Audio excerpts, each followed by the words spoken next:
All right. So as far as last week's assignment, I do want to thank you all. You all did a very good job. I didn't see any major issues. Some of the minor issues was well, specifically like with Fernando, I wanted to make sure that you're capturing all of the conditions because as you all noticed, there's no, days to manufacture that's more than 4. So that exercise is kind of ridiculous, but as long as you add a condition where you're including the days to manufacturing equals 4 as a part of your expression conditions, then you're fine. But you all did well. So on those two parts 1 and 2, and I know there were some questions about the regions and the market regions, and you all handled that very well. I did want to make a note that if you look at the regions, primarily what we were focusing on was U.S. regions, but I know I had a couple of you that went outside, just created those regions based on like global regions, which was fine. I appreciate that approach to it. But most of you did just essentially utilize the first 5 regions because those were U.S. and then considered the other regions as other or international or not U.S. So good job with all of that. And then, yes, problem 5 was essentially just you capturing the fact that the current data structure does not support a state year-to-date sales, and it would have to be changed to accommodate that. Just to let you know, I had one student absolutely went ahead and restructured the database to accommodate, and he created views and temp tables and all these things, but you were not required to do any of that. I was just looking for you to offer an explanation as to what could change in the database structure to accommodate state-to-state sales. And generally, as an analyst, as I said last week, you will not have the opportunity to change any of the data structure.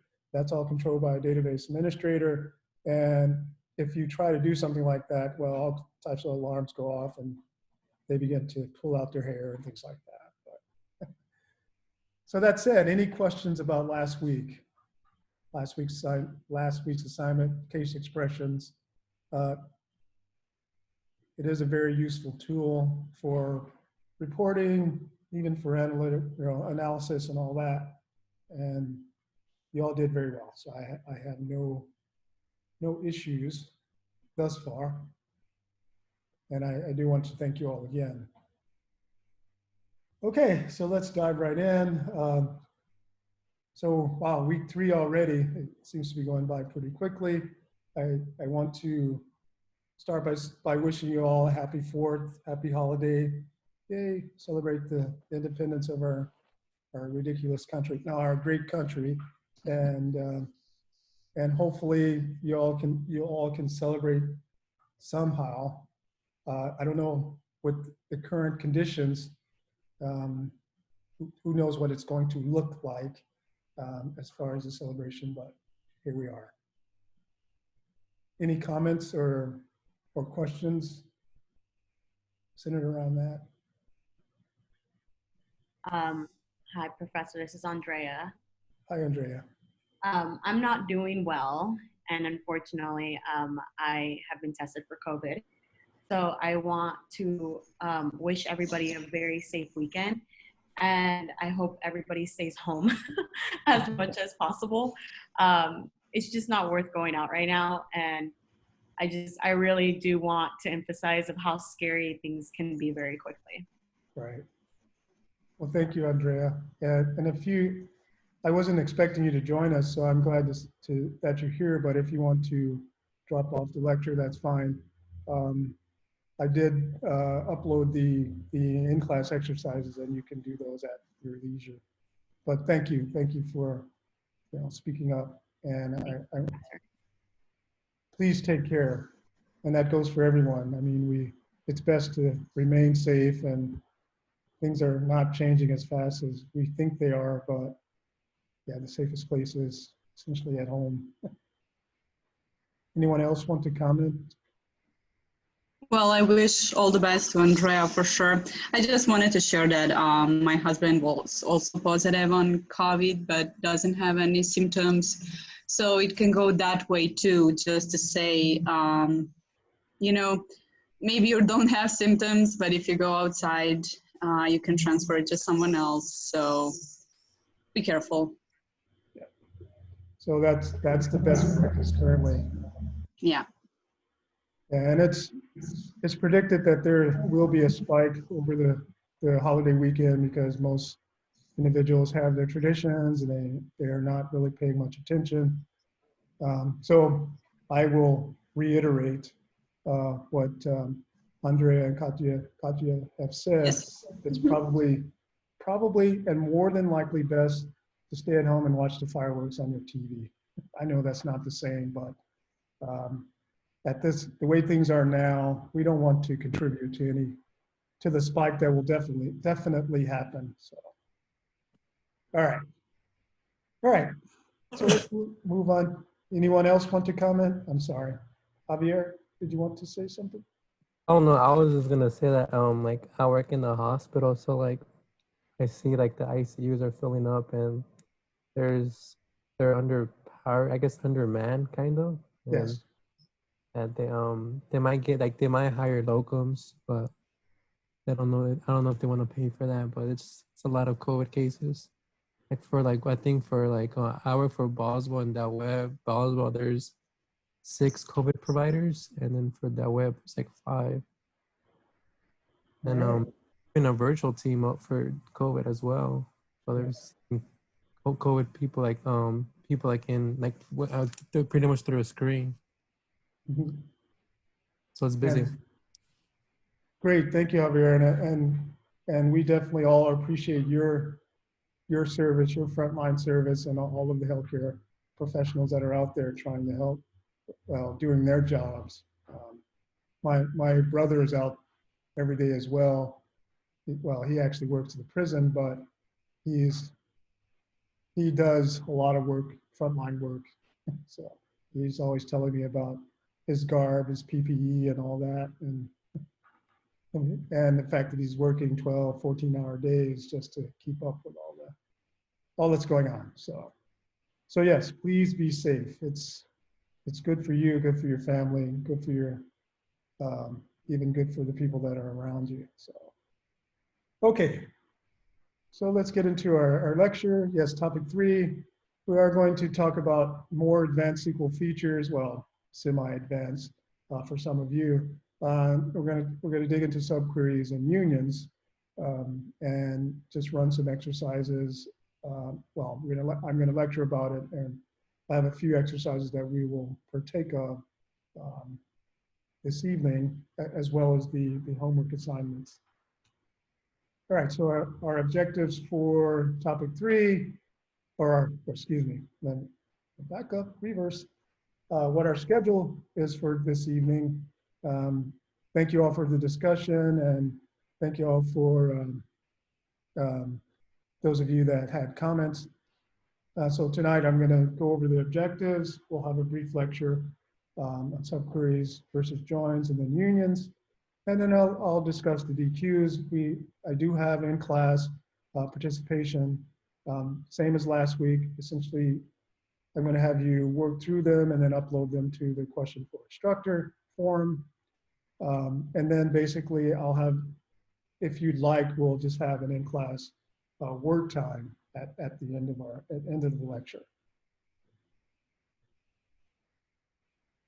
All right, so the objectives for topic 3, expand query skills, development to create subqueries.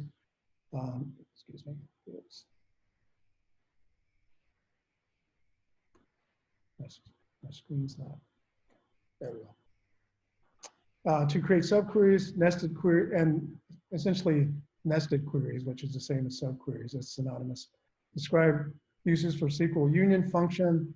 Demonstrate SQL union procedures required to combine queries into data tables. Explain the value of integrity checks as a best practice when creating data subqueries or unions. And just to let you know, the one concern about these particular functions, operations, or whatever you want to call them, is that it does challenge the integrity of the data. If there's a problem in a subquery and you're pulling something as a condition for filtering, then your data results may be dirty data, and you may be presenting data wrongfully. So that's the one thing that we're going to talk about briefly, or you're going to talk about briefly in the DQs. And please begin to think about what, as you learn about subqueries, essentially how do you protect the data, the validity of the data as you use these particular types of operations to manage the data. All right. So you all know about joins. Joins are probably more used, in data management and analysis, but because subqueries, unless you're used to running a subquery and you understand exactly how they work, it's a little bit harder to understand. The transparency is more difficult if you're not used to running like we'll call it more of like an object-oriented type of environment where you have something that's running that affects something else. Whereas joins, basically you're building a one big table and then you treat it as such. So they're both used to query data from multiple tables, and essentially they can do many of the same things, but there are many differences, and we're going to learn a few of those this evening. And the best thing to do is that as we go through these, once you know some of the basic differences, it'll make sense, when you use one over the other. All right.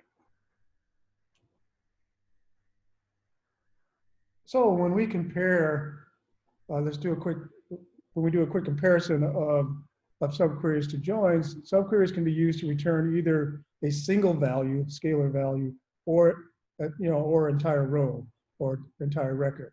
Whereas joins are always used to return rows. So basically, as I said before, a join essentially just creates a joined table based on more than one table.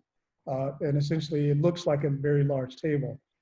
And usually what you use a subquery for is that you take a value and from that subquery, and then you use that value to do something else in your main query. So a common use for a subquery may be to calculate a summary. Or for instance, you can use a subquery to help obtain all the products that are greater than the average product price, for example. So if you think about that, so the condition is that you have an average price and you just want to return all the products that are larger or higher as far as the price. So that would make more sense with a subquery because you're using a single value. And so how would you do that? So here's an example of a subquery. Actually, this has, and I'll explain, this actually has two subqueries. Your main query, or the main part of your select statement in this query is just selecting a product ID, the name, and the list price. And then you have conditions. You're using the subquery to set, a couple of conditions so that you can essentially, instead of using just one where clause, maybe you have conditions where, for example, using an aggregate function average, and that average price, you don't know that ahead of time, so you can't obviously set that. Well, I guess you could. It would be more calculations. But in this case, you're using that particular aggregate function to control, the results that you will list in your ultimate result table.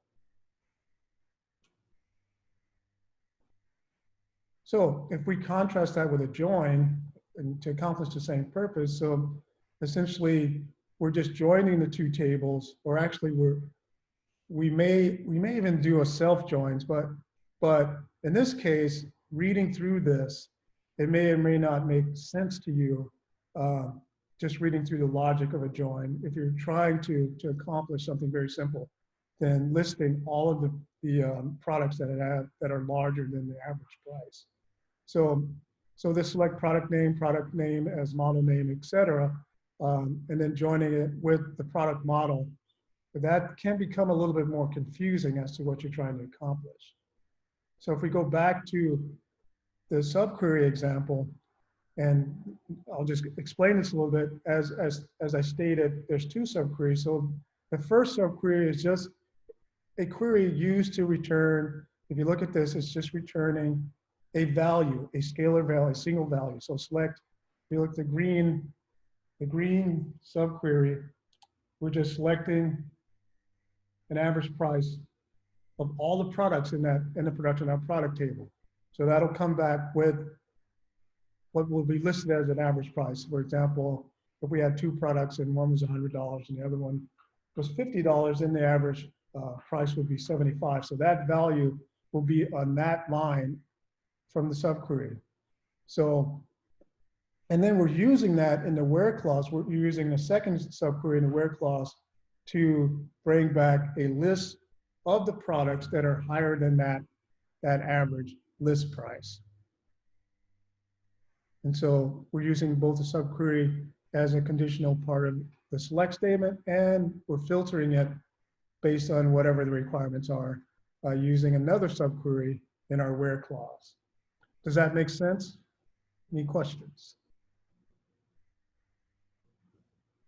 It does look a little bit unusual, but it does make sense.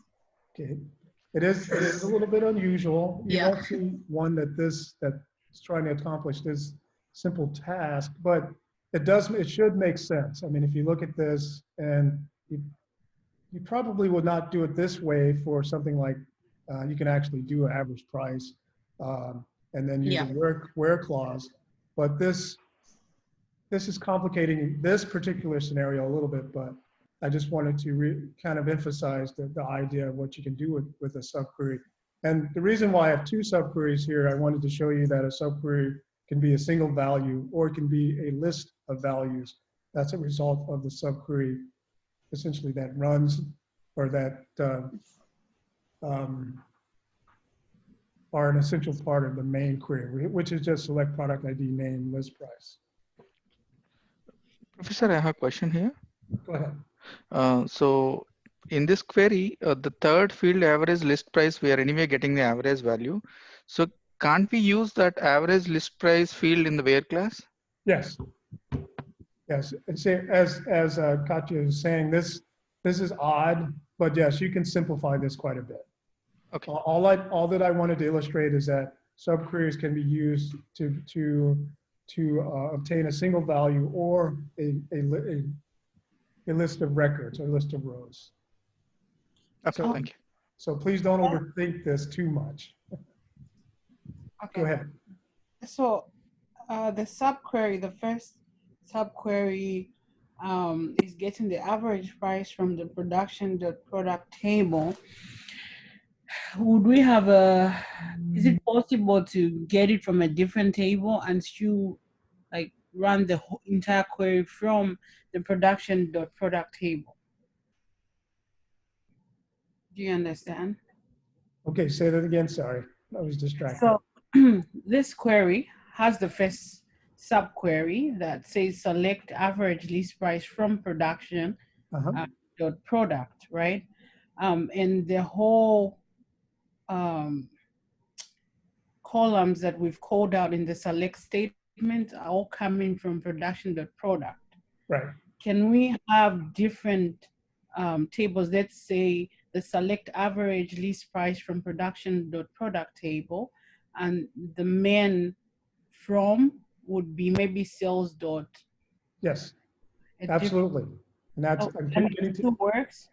Yes, that will still work as long as those, remember, these are all actual tables or select statements from your database structure. So this, you can have any, yes, we're only using production.product table, but you can use any valid select statement as a subquery based on whatever your conditions are.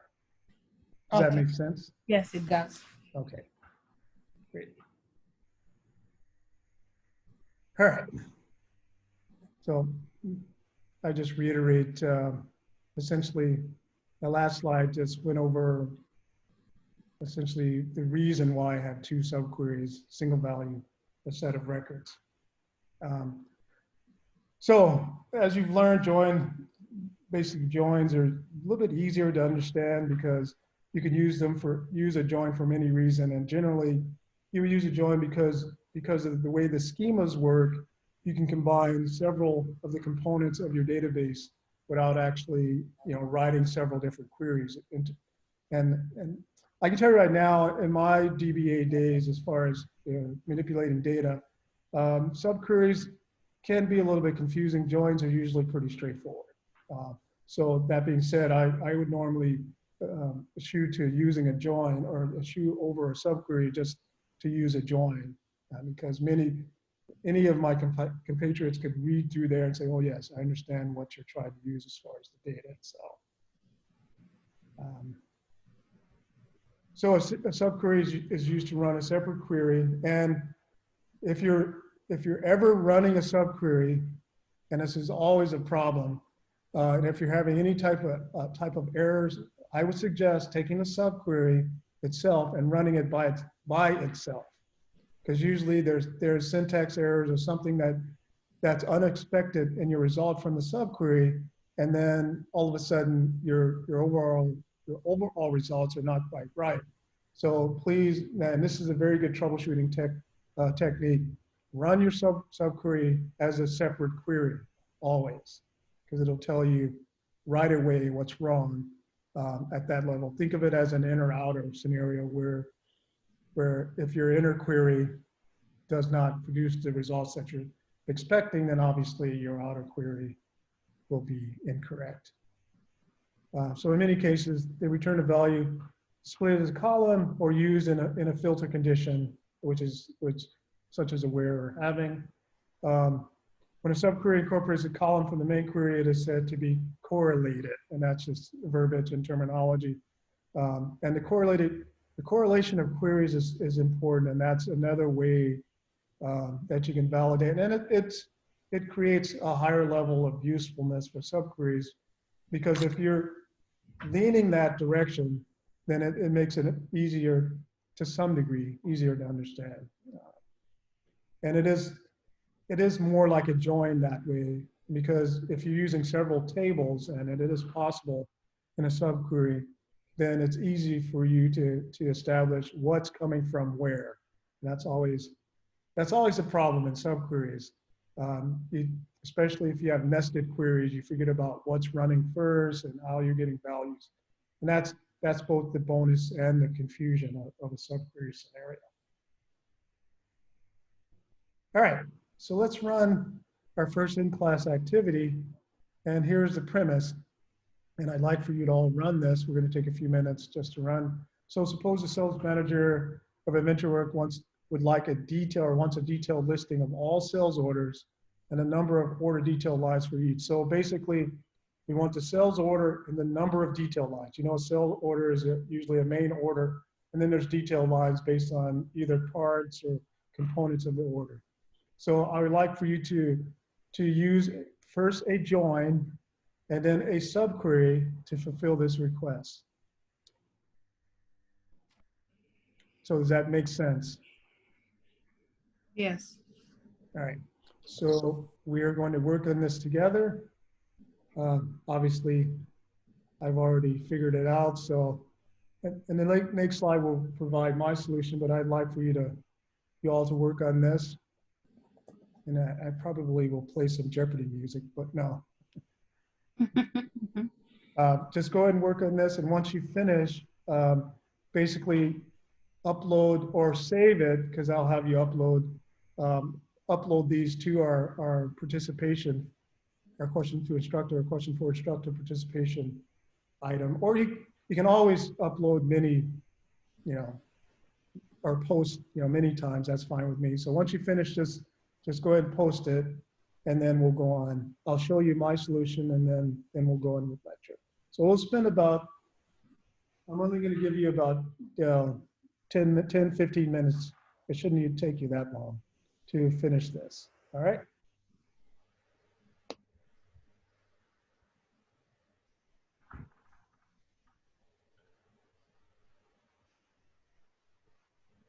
And you can ask general questions.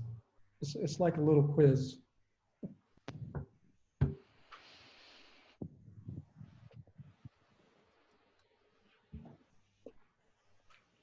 remember, I want you to do both a join and a subquery. And yes, they should produce the same results. And the first person that wins gets, okay, let me add some incentive.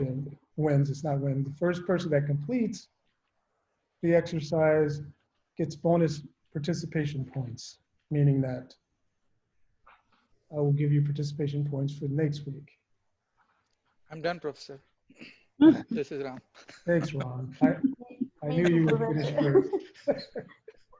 Okay. Okay, the second person. I've done it, Professor. Amanveer here. Who's that? Amanveer. Okay, thank you. You're all too good. Okay, this will probably be just a 10-minute exercise. So I'm going to check. Did you post your responses in the forum, Ram?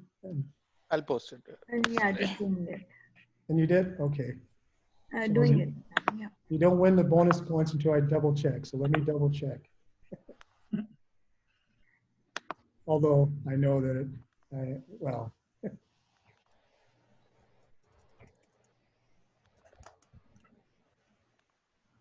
You guys work too fast.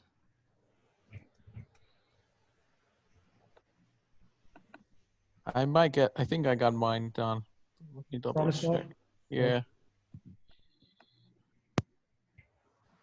So since we're finishing so fast, I'll give just another 5 minutes. Yeah, I am also done, sir. Professor. Manish? Okay, thank you. Finish. Hey, can someone pick up my food? It's DoorDash, please.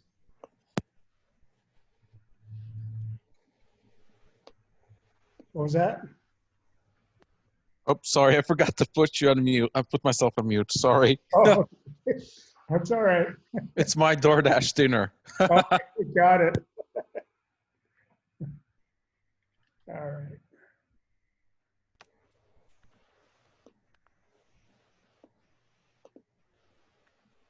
Let's see, Ram, where did you post yours? Oh, you post, Yeah, I'm posting it. oh, you're posting it now. Okay.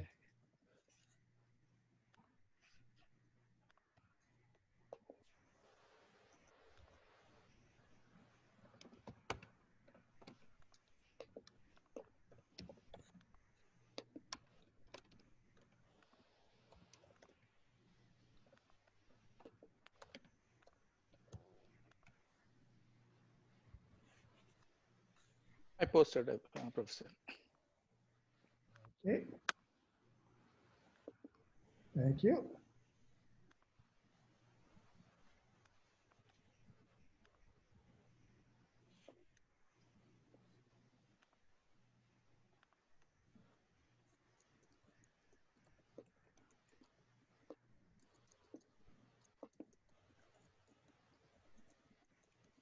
Okay, great.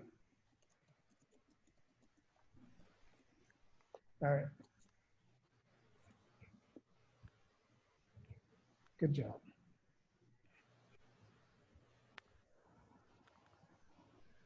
Yes, once you finish, please post it in the question to instructor week 3 in class participation, whatever I named it. What did I name it? Week 3 in class exercises.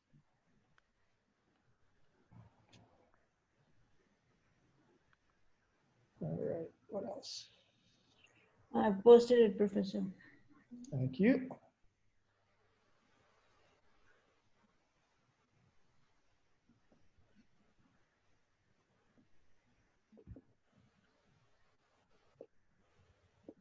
Okay, got Amavir and Danish. Good job, good job. So we'll give you another, 3 minutes or so. But you can continue the work on this as we continue our lecture. Okay. I corrected mine. I'll upload mine now. Okay, great.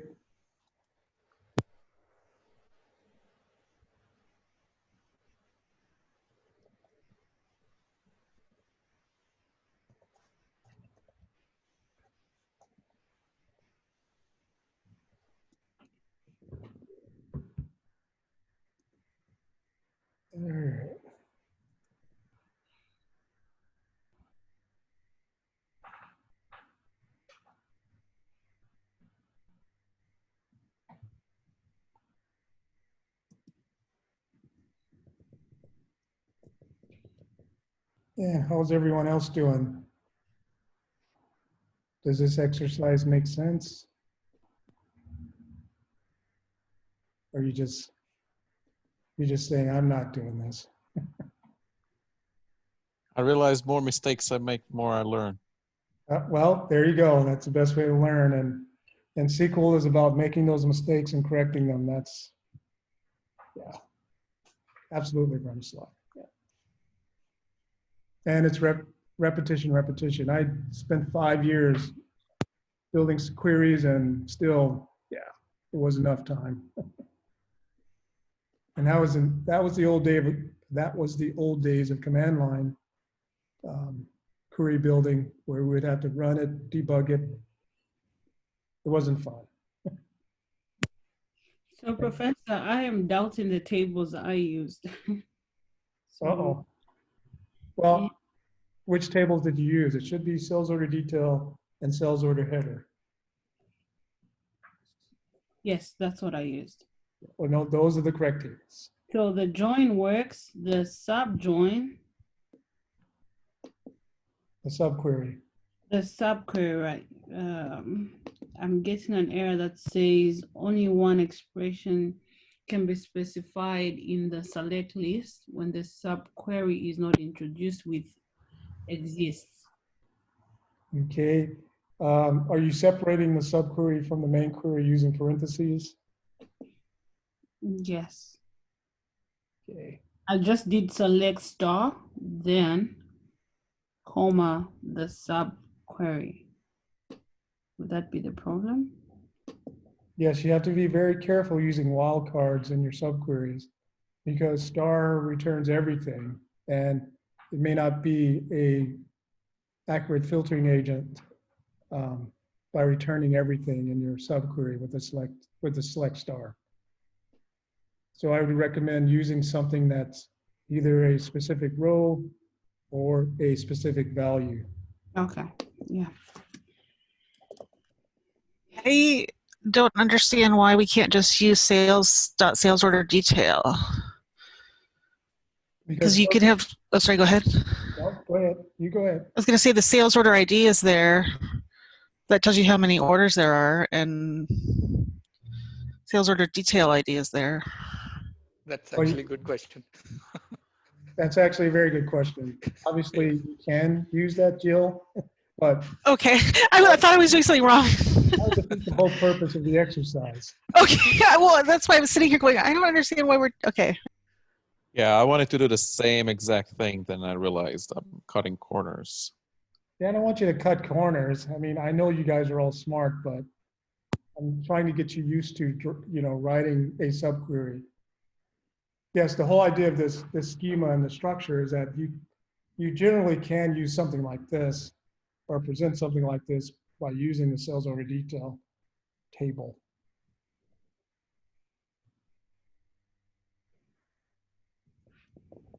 All right, so while you're all contemplating and finishing that up, let me just show you my solution. The join is pretty simple. Select the sales order ID, the order date, the total due, and then the count. The count is the number of detail lines in that order, from the sales order header table, and you're joining that with the sales order detail table on the sales order ID. And then for me, I thought it would be good to order it by the sales order ID and those other factors, or group by, excuse me. And then for the subquery, and yes, I'm using a format function. How many of you know what the format function does? Or you've used that before? Yeah, Professor, I used it before. Okay, it just creates a format, your result table, into a easier to read format. So don't be confused by, well, I put that in there to confuse you, but try not to be confused by that. So basically, the subquery, I'm using the same initial select statement, select sales order ID, order date, and total due. And then I'm also selecting using a subquery to select the count. And then the from statement is essentially the same. We're using the sales order header table, and you should get the same results. So let me show you that that's true. So let me stop sharing there. And I will share here.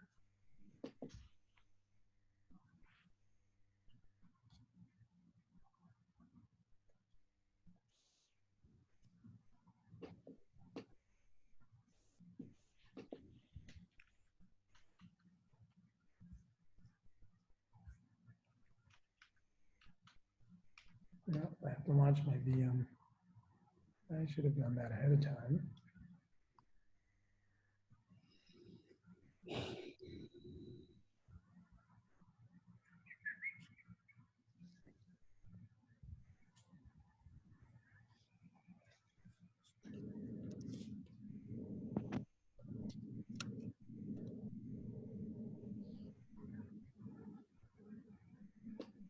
So our join, when we run that, it's the same join.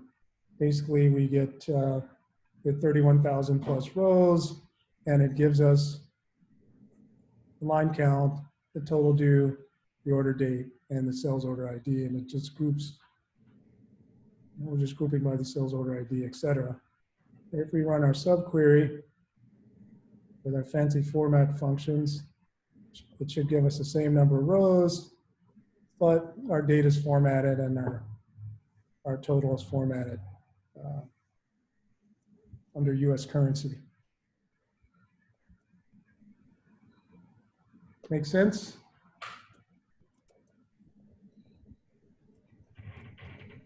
Any questions? I mean, it's simple, but it's it just seems like a lot for the information. I'm still working on mine, but I'll get mine submitted here in a few. Okay. So Professor, the query which you used is a correlated subquery, right? Right. Yeah. See, the way this is structured, all I'm bringing in here is a count, right? Yep.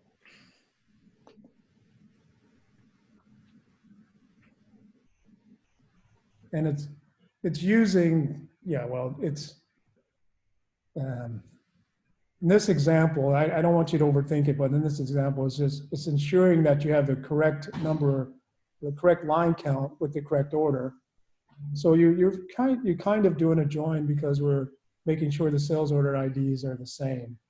So you're using that to match the sales order ID with the correlated query or the main query, which is just the sales order ID, order date, and total.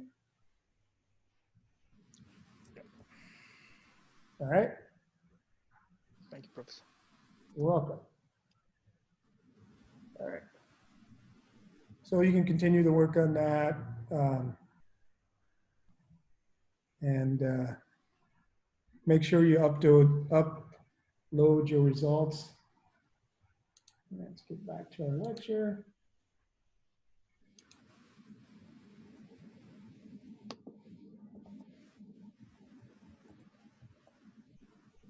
Now, did you want the order date on there? I don't know if that's. No, you don't have to put the order date. You just want the count and the sales order ID. Is that all you want? Yes. Order date was if you're in a sales meeting, obviously. Yeah. Yeah. Makes sense.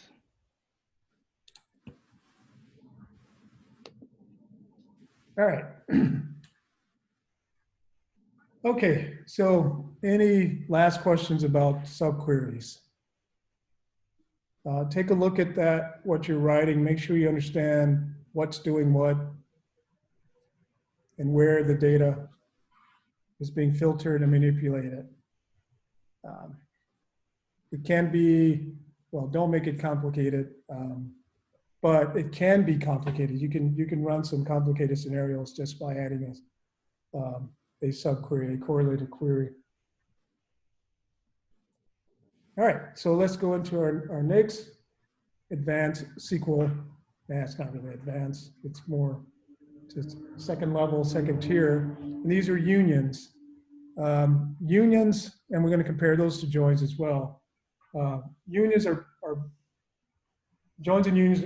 Yeah, joins and unions are also both used to combine data in more than one tables.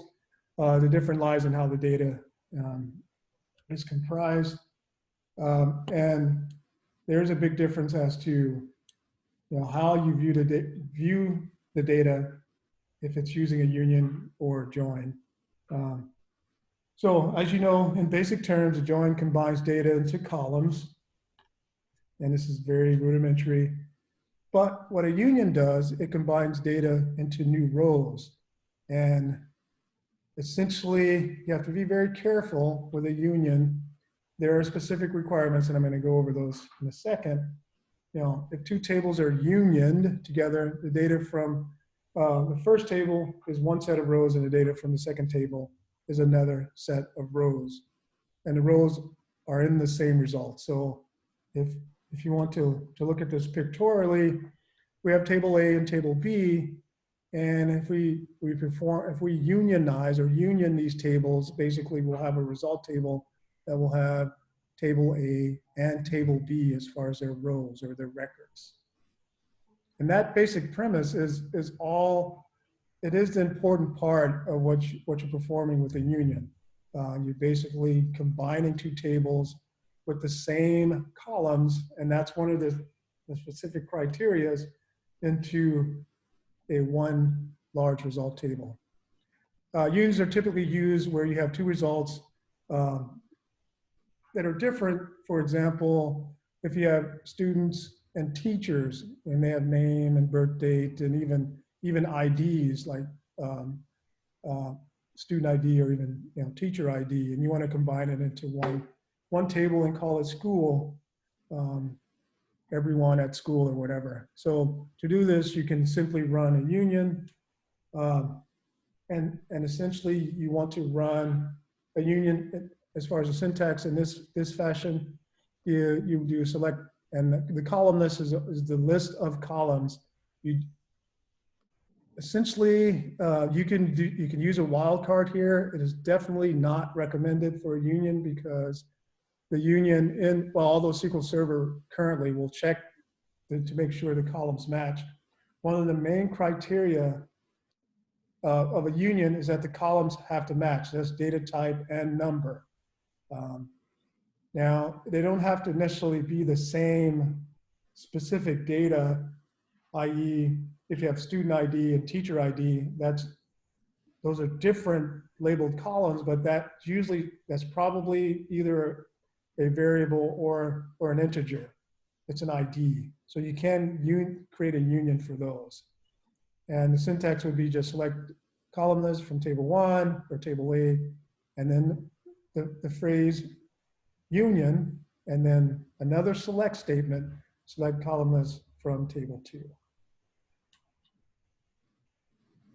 So once again, there's two very, very important conditions of a union. And believe me, in the old days, whenever I ran unions, or for some reason the table structure has changed and I ignored to check that, and I tried the union and the data was not really good. So, and in those days, if there's any type of conversion, it would throw exceptions, create errors.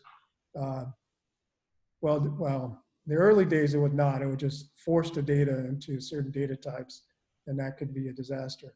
So to perform a union, the number of columns must be exactly the same, not sort of the same or almost the same.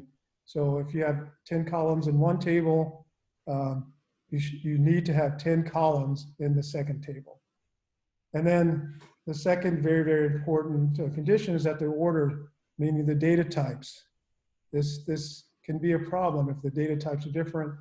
The good thing is that SQL Server will throw an exception and just tell you the data types are different. You cannot be performed. But make sure that you check the data types in your columns. Right. Those two conditions are very, very important. And obviously there's other, syntax issues, et cetera, but those conditions must be met before running a union.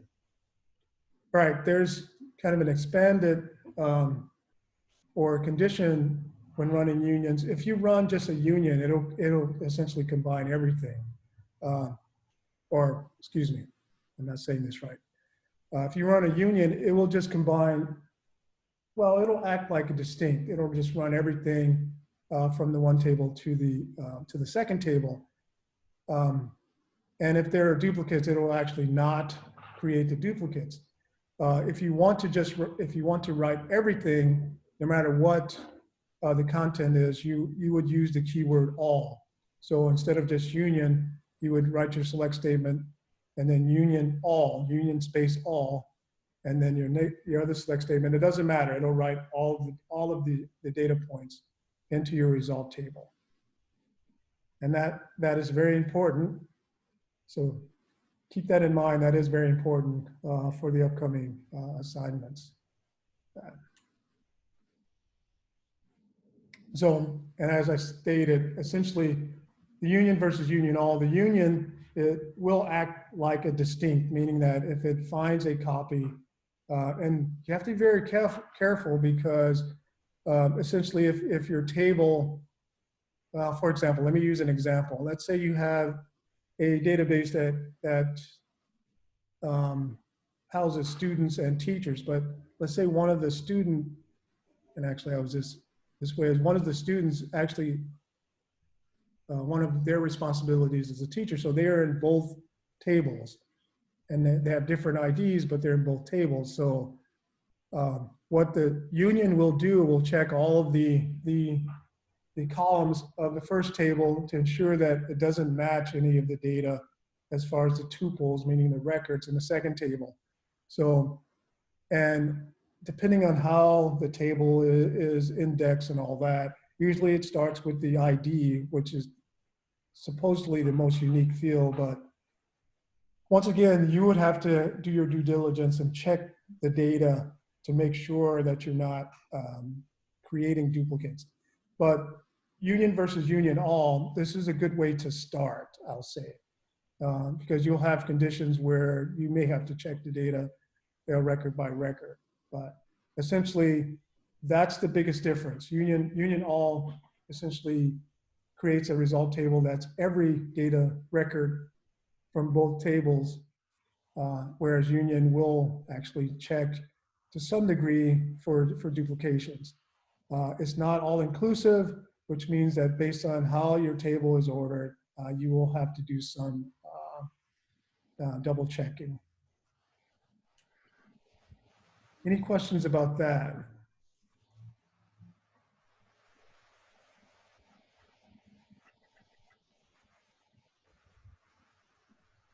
Oh, you're all too quiet.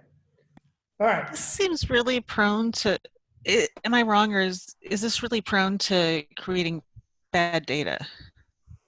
Absolutely. I mean, if you don't do it right. Who is that? Is that Jill? Jill. Yes, there's unions, you have to be so careful, because if you don't know the data content in those tables and you just arbitrarily run even a union, which is probably better than a union all, then yes, it'll create, yeah. This seems like something I'd want to do in Excel so I could create I'm sure there's reasons one would do it in SQL, right. But this, it seems like it could be more transparent depending on, I don't know, you see what I'm saying. Right, no, and you're absolutely right. And truly the biggest example that I've ran several times is joining or creating a result table that has, for example, several departments that are separated in a schema. And essentially the goal was just to create a result table that showed everyone. And yes, there are particular data points that may be problematic, but I think the last time I'd done that, essentially it was just a number of employees because it was a double checking process. And then, yeah, it really depends on the conditions, but unions should be more rudimentary as far as its usages, and it should not be used to validate, actual data points or records, because that can create more of a danger than a benefit, as you may well guess. So you're absolutely right. It's generally not used to, to create data that's, essentially clean data and has been validated. But that being said, yes, I have an in-class exercise for you. Suppose you were asked to provide a list of the VentureWorks product categories and subcategories. So all I want is the product categories and subcategories. So use a union to deliver a sorted result. Does that make sense? So there's obviously one table or there's two tables that you need to use to create this. So that's your next activity.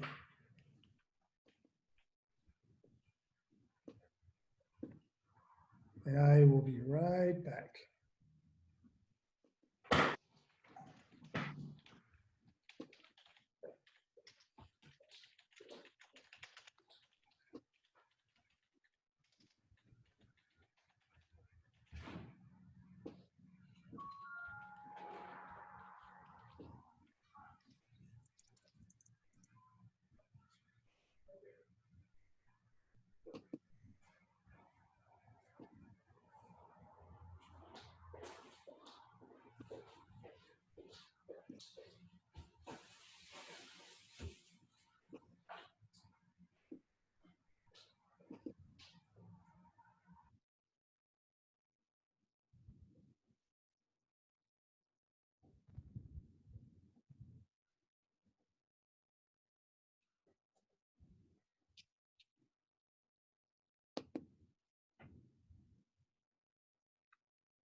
Okay, how are we doing? You finish? Yes, I posted mine. All right. What to post mine? Yeah, mine too, Professor Ram. Okay. Yeah, that's should have been pretty straightforward, right? I've also posted it, Professor. This is for Ashley. Great. Great. And how's everyone else doing?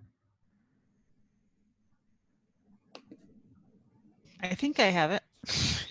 All right, Jill. I should post it. Yes, post it, please. Almost there. All right.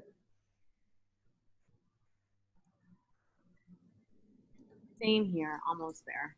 Okay.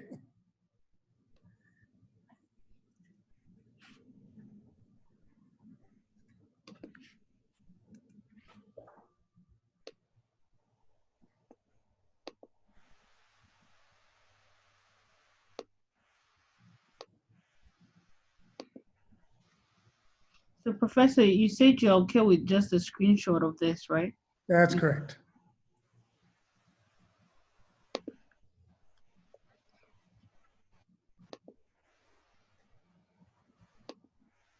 All right. Good job. I'll give you a few more minutes.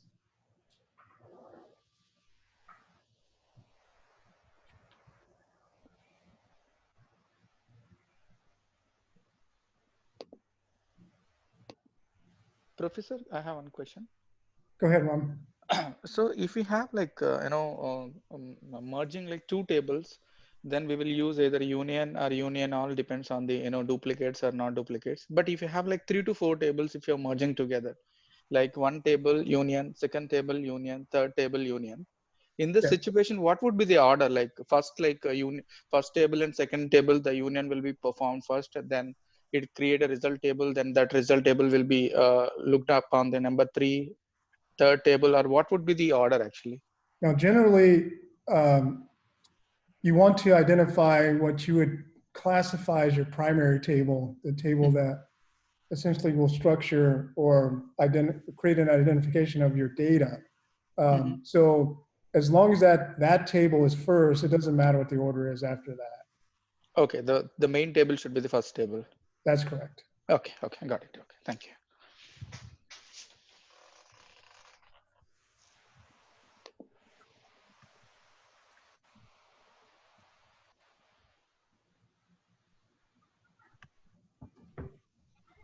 Any other questions?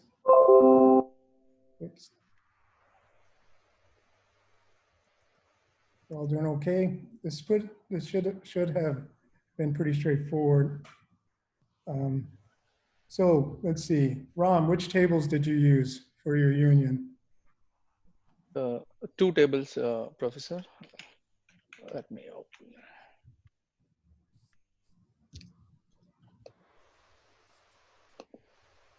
One is the product category, and the second one is the product subcategory.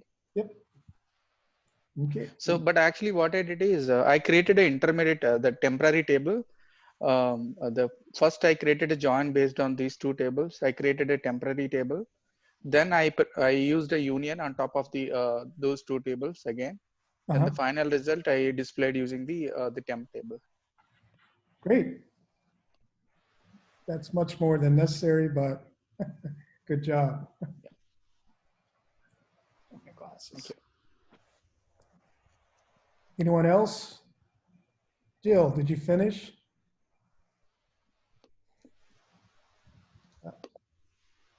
Yes, I think I finished. I think I might have posted the wrong one. Let me make sure which one I posted. Okay.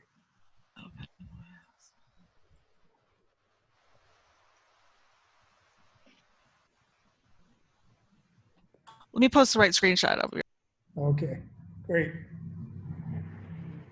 Anyone have any issues with this, running this union in your work environment or SQL work environment?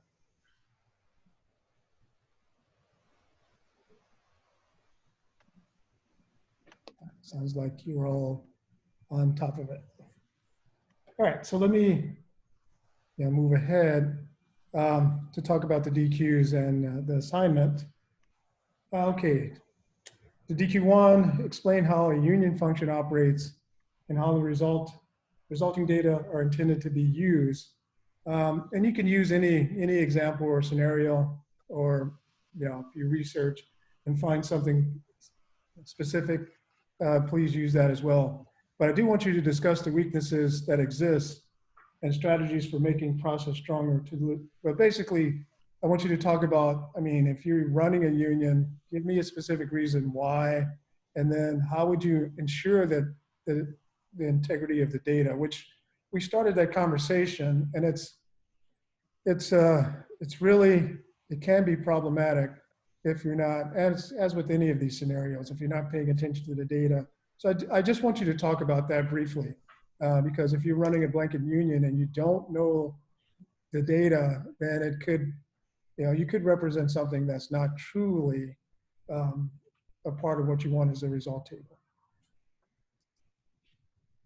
So that's DQ1. It doesn't have to be just, your typical investigation and research. And once again, you could use any of the resources and any other examples as long as you cite and all that fun stuff. Okay, DQ2, another part of what I want you to investigate, because it is important as far as analyzing data. So data integrity, I've said that a lot this lecture, and it is problematic when performing subqueries and unions, because if you're not certain of the data that you're manipulating, then your results could be, we'll just say, interesting. So what I want you to do is identify downstream effects. So basically identify what happens, if your data, if for some reason you haven't studied the data and you're just going off assumptions, how could that be? What type of impact would that have, like in a sales meeting or a production meeting or whatever? I've seen it happen many, many times as a database administrator, where an analyst would simply use the wrong tables in a union, and results, they look good at first and then they become more and more confusing. So I want you to look at that and then describe measures, and I've already talked about this a lot, that you can take to ensure data integrity. I'll emphasize this a lot, because data integrity, especially now, because there's so much data out there that needs to be a part of decision-making, part of reporting, et cetera. So data integrity, and this will be one of the kind of the main topics throughout our adventure. Speaking to dirty data, speaking to, confusing data. I mean, you could have something that looks right and doesn't match, what a manager or sales manager or production manager is expecting.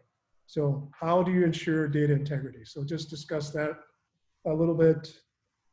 And how would you approach it, from your position, being the one that's manipulating the results, pulling the data from a data structure or a specific schema. So just talk about that, please. Any questions about the DQs? And I do want to state that you're all doing a pretty good job. Well, you're all doing a very good job. I shouldn't downplay it with the discussions. And I do read them very carefully to make sure they're appropriate. So keep up the good work. And I appreciate all that you're doing as far as the discussion questions. All right, let's go on to the assignments. Yes, good old union and subquery assignments. So the purpose of the assignment is to practice. You get tired of that. Unions and subqueries. For this assignment, you'll analyze data to find similarities and union all data via a method that keeps the data uniform. So you're going to use your SQL Server, SSMS 26. How many of you, I did want to ask this, how many of you are using SSMS 2017? Hopefully all of you that are using the Windows version. The Azure version is a little bit different, but I'm assuming that most of you are on 2017. When I started this a couple years ago, it was 2016 was the only, and 2013 were available. But now, I hope, and we had talked about this briefly at the beginning. If you receive a prompt to update your SSMS, please do so. You want to be on the latest. It's 18.5.1.3 or something like that, SQL Server Management Studio. That will eliminate any service issues. And if you have any questions, please feel free to ask. You said 18.5.13? I'm not sure off the top of my head, but I know it's 18.5 something. And you can always go to just Google SQL Server Management Studio. It'll take you to the Microsoft site. And the first or the latest available version will be there, will be at the top of the page. So I would just download that and run the install. All right. Where am I? Okay. So I want you to create a Word doc, as you've all done a very good job. Yes, I do want to emphasize, at the very least, I would like to have a Word doc. If you want to use Word doc with screenshots, Word doc and Excel, all of that's fine, as long as I can view both your queries and your results. And most of you are using zip files, which obviously that's what Dinesh required, but either of those methods, as far as your posting, is fine. And so far, you've all done a very good job of making sure that everything's included, whether you're using screenshots and result tables and or Excel spreadsheets. But at the very least, I want you to create a Word doc for your assignment itself. All right, here we go. So problem one, as a part of a yearly fundraising effort for the community, your manager has given you an Excel worksheet. Yes, you're going to do another import titled Donations. It includes all employees' pledged donations for the year. The sheet consists of 3 tabs that correspond to the 3 months when employees were asked to submit pledges. Load the file into the AdventureWorks database through the import-export wizard, then essentially use a union all to create a table, a temp table, and you all should know how to do this, called total donations. So once again, let me reiterate, you're going to import, and then you're going to create a temp table using the union all, and the temp table will be labeled total donations. Does that make sense? Yes. Yeah. Okay, so hopefully you have not forgotten how to create temp tables. No. I'm not going to go over that. So, all right. So is that like with the CTE? Isn't that a temp table? Yes, Yeah. but Okay. yeah, I'm not going to review that. So, No, I know that's fine. I've just been out. I mean, I've been out for like 5 months since the oh, last that's right. session. So everything's just, I'm just getting caught up. Okay, got Caught it, up. Fernando. Sorry. Thanks. Sorry. It's being pretty harsh. All right, so that's all you need to do for problem one. Essentially, import union all temp table, total donations. Problem two, redoing the union all statement, you create in problem one, create another temp table looking exclusively at the sum of the donations by month. So the temp table should include the sum of donations by each month. Title each of the 3 fields donation by month with the temporary table titled donations by month. Excuse me. So essentially donations, you can either use actual months or you can use donation by month 1, donation by month 2, etc.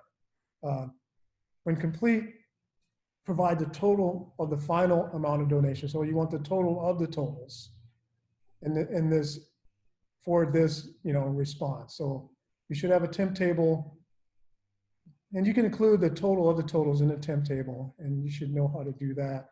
So we want the totals for each month and then the total for all of donations. Does that make sense? Yes, Professor. Okay. Professor, which 3 fields are we renaming? Oh, tighter. So it's each of the months. So you can title it donation by month 1, month 2, month 3, or you can use actual month names. But the whole temp table will be titled donations by month. Okay. Yeah. And that's problem 2. All right, for problem 3, your manager emails you about the final results. So he looked at the total donations and he's like, wait a minute. It seems like the total donations are contradictory to my calculations. It seems like we're $100 off.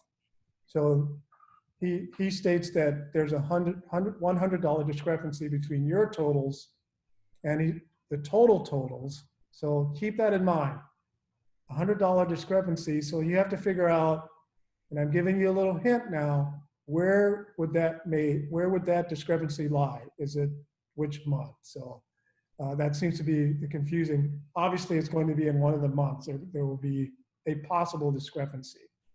So what I'd like for you to do is essentially run a check, run a union all check of your tables, of your original tables. You can even go back that far. That's another hint, just to see that everything matches up. See if there's any duplicates. So if you discover duplicates, then I would like for you to just offer a brief explanation as to which month and whether it's true or not. Also, you do have the option of telling the manager that he's ridiculous and he doesn't know how to use his calculator right. So I'm just saying he thinks that there's a $100 discrepancy, and that may or may not be true. You're going to validate that. And this is the whole idea of data integrity. So that's essentially what I would like for you to do with problem 3. All right, moving away from unions, actually we're moving this to subqueries. You received an email request from Human Resources requesting information about the last time a pay rate was changed for this employee. An employee's national ID number is that 486228782. So basically develop a subquery. Instead of it, you can do this very easily with an inner join. I do not need to see a join for this problem. I would like for you to solve this with a subquery. So you're going to solve this request using a subquery. And it will be obvious when you begin to investigate how to structure this result table where a subquery can be used, or it should be obvious. If it is not, then I will allow you well, you should be investigating the data anyway, but your result, what you will submit for problem 4 should be a subquery. Any questions about problem 4?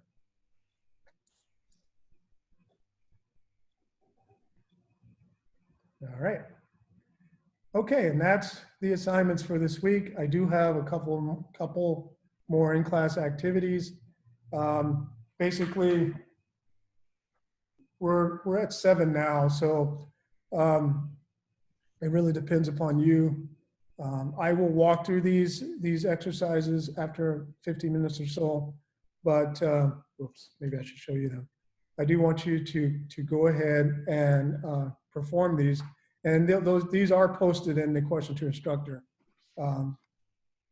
in case I drift away from it. So using a subquery, display the product names, product ID, and product ID numbers from the production or product table that have been, basically you're creating a result table and letting me know which products have been ordered. All right. And then essentially you want to change that subquery, and it's a very simple change, to display the products that have not been ordered. So the first part is products that are ordered. The second part is products that are not ordered. And then the last one, I want you to use a union to combine the modified date from person.person and the hire date from human resources.employee. And that should be pretty easy.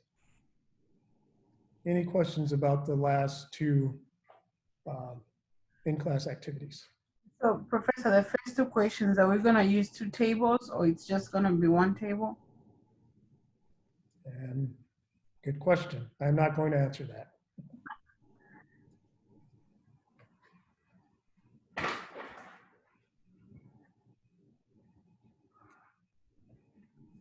I actually have a question about the homework assignment. Again, for Mac users, do you want us to manually create those tables? Because I looked through the data and it's lots and lots of rows. Yeah, for Mac users, stand by. I will create an alternate assignment for the import. Okay? Okay, thank you. So I won't wait. I will post that later this evening. And it's the same. You won't have to, I'll have you just create a table for your donations. Probably, I don't know, 20 rows.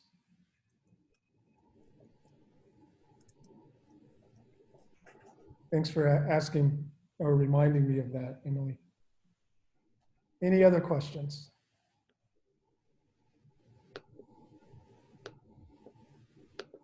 All right, so your task now is to complete the last 3 in-class activities. They also should be posted in the question to instructor forum for participation. And then that's all that I have for this pre-July 4th learning adventure. And once again, please stay safe over this weekend and celebrate quietly like me, although I feel like escaping.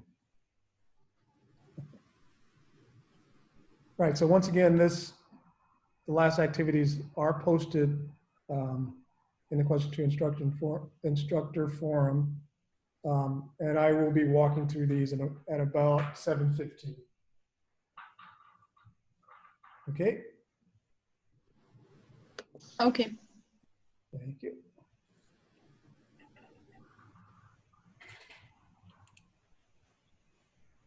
So no one was brave enough to start their cams. Maybe I should require it next week. Although everyone's present, so that's good. I'm not sure if you want to see us. Hey, no, that No. doesn't matter. I haven't left the house today. You don't want to see me. Right, No. exactly. Well, come on. It's not that bad.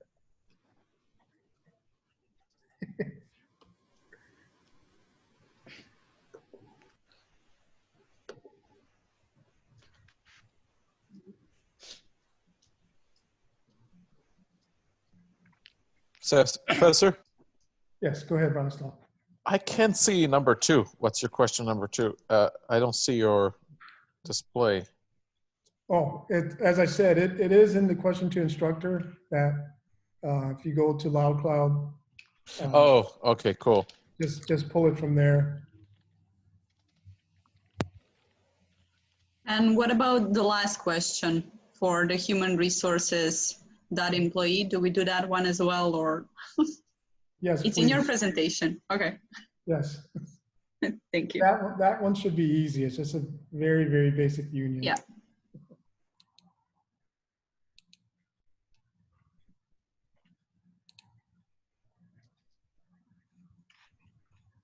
I'm going to stop the recording.